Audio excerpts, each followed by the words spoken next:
Olá, eu sou o Diego Toledo e você está ouvindo o podcast Ficha Criminal, uma produção do UOL que revisita a trajetória de criminosos que marcaram época na história recente do Brasil.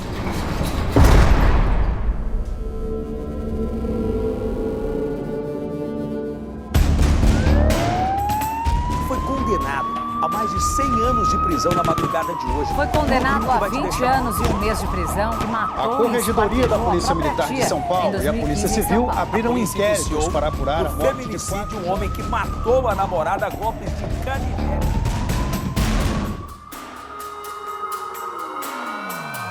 O personagem deste episódio nasceu em 1956, no Rio de Janeiro, e se notabilizou por se tornar uma figura conhecida não só no mundo do crime, como também pelas fugas inusitadas de presídios que protagonizou. José Carlos dos Reis Encina, o Escadinha. A ficha criminal do Escadinha inclui porte ilegal de armas, assalto, tráfico de drogas, formação de quadrilha e homicídio. As condenações pela Justiça do Rio somavam 51 anos. Desse total, ele cumpriu pouco mais de 18 na cadeia. Ele foi um dos líderes da mais antiga facção criminosa do país, o Comando Vermelho. A organização foi criada no final dos anos 70, ainda na ditadura militar, depois que criminosos comuns tiveram contato e foram influenciados por presos políticos no presídio de Ilha Grande, no Rio de Janeiro. Desde o começo, o Escadinha foi uma das figuras com maior destaque do grupo criminoso recém-criado, como conta o jornalista e especialista em segurança pública Gustavo Carvalho. Não há como falar do surgimento do Comando Vermelho sem falar dos irmãos Encina,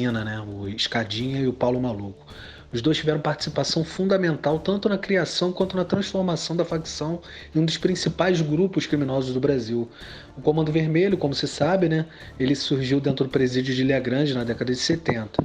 Originalmente ele era chamado de Grupo União, depois foi chamado de Falange Vermelha e inicialmente ele tinha como objetivo unir os presos para resistir ao sistema carcerário, né?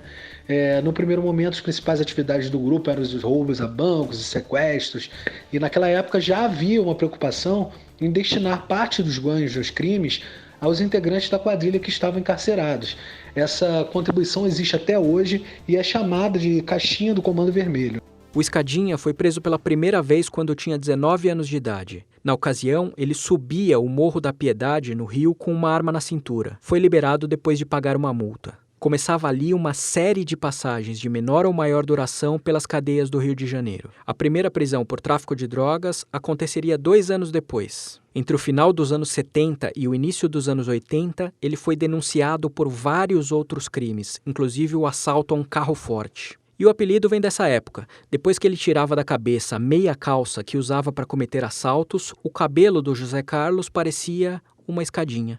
Detido no presídio de Ilha Grande, o Escadinha se aproximou dos presos que fundaram o Comando Vermelho e passou a ser um dos líderes da facção criminosa. O jornalista e escritor Percival de Souza, que há 50 anos acompanha os casos policiais mais importantes do Brasil, revela um dos motivos que contribuiu para a ascensão do Escadinha no mundo do crime. Ele foi um dos primeiros a perceber que a organização criminosa poderia prosperar muito usando o interior das próprias prisões. Quando eu comecei a me interessar por esse assunto, o poder interno era o que menos importava para qualquer preso. Agora, quando você vê que com esse poder interno você faz articulações, você tem contato, mesmo dentro da prisão, com o mundo externo, você pode criar uma irmandade, você pode obter filiados, você pode ritualizar isso com juramentos, pactos,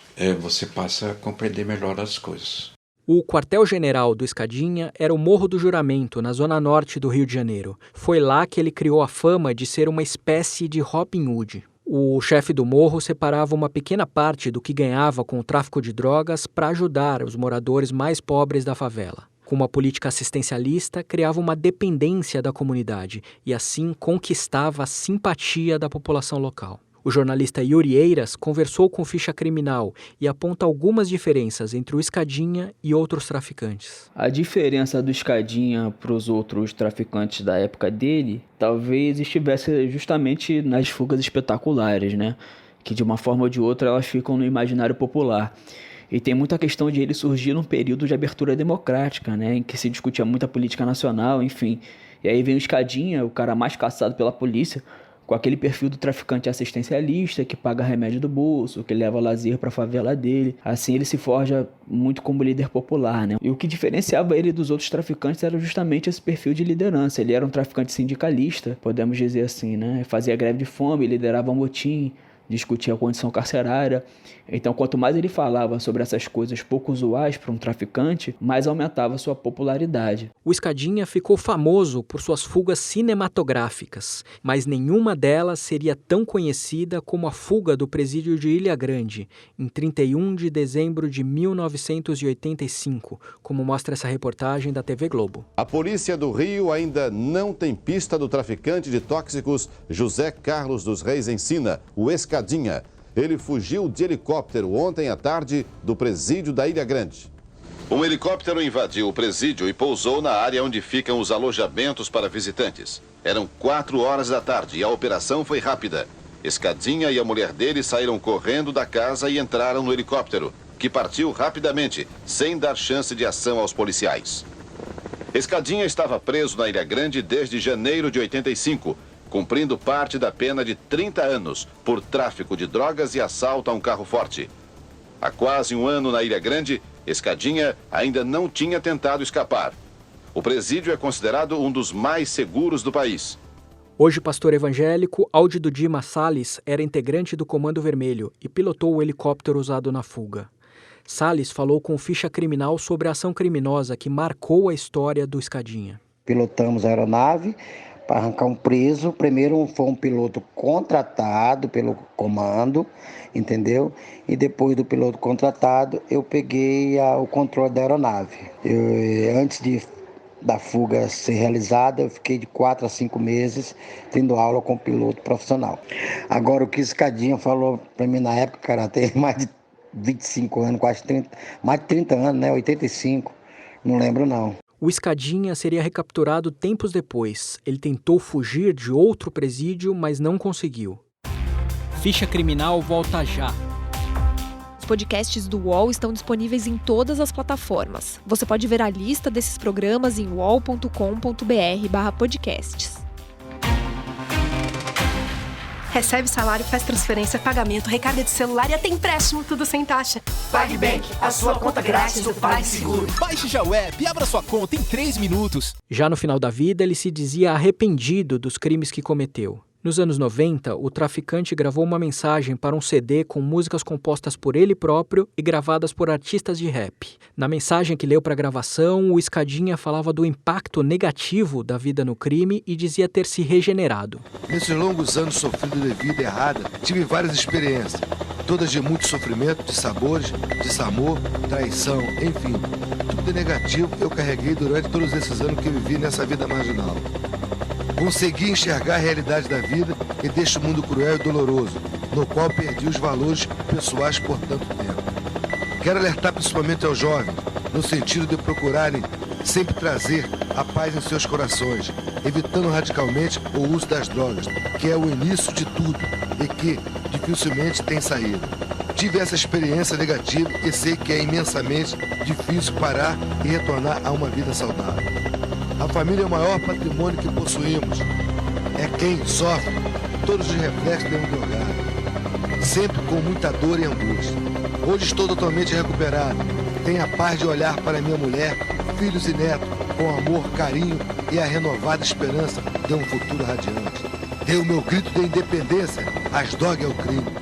O tempo passou e o Escadinha cumpriu a pena dele. No ano 2000, ganhou a autorização para visitar a família fora dos muros da prisão. 2 anos depois, também podia trabalhar durante o dia e só dormir na cela à noite. Ele começou a trabalhar numa cooperativa de táxi, mas os elos com o Comando Vermelho pareciam ainda firmes. A polícia desconfiava que o Escadinha permitia que traficantes da facção usassem os radiotransmissores da cooperativa.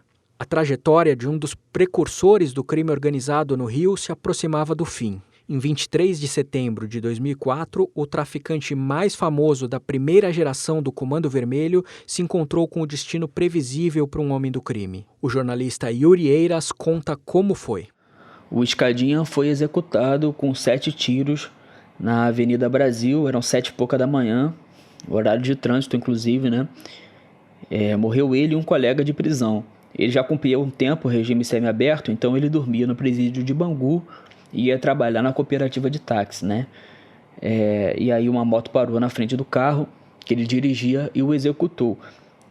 As linhas de investigação são muitas, né? E o caso nunca foi esclarecido, não. Mas eram 2 versões, porque meses antes o Escadinha teve que prestar depoimento porque radiotransmissores da cooperativa de táxi foram parar nas mãos de traficantes do Comando Vermelho. E aí uma das versões era que traficantes do ADA, a facção rival, assassinaram, né?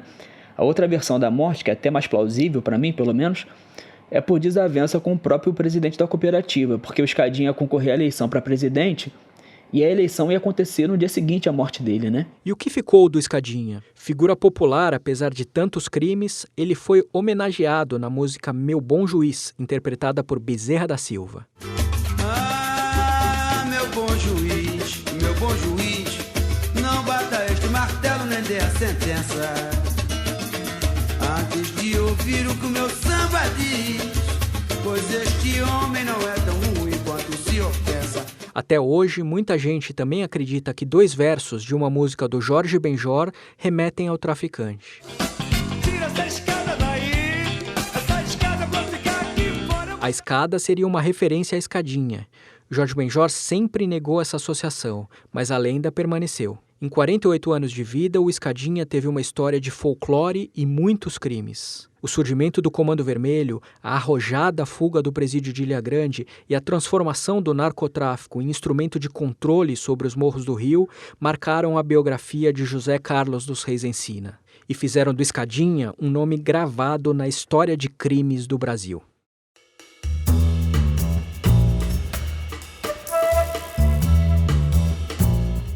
Este episódio de Ficha Criminal termina aqui. Você pode ouvir este e outros podcasts do UOL em noticias.uol.com.br/podcasts. Este episódio de Ficha Criminal teve reportagem de Flávio Costa, locução de Diego Toledo, edição de áudio de Amer Menegassi e coordenação de Juliana Carpanês. Até a próxima!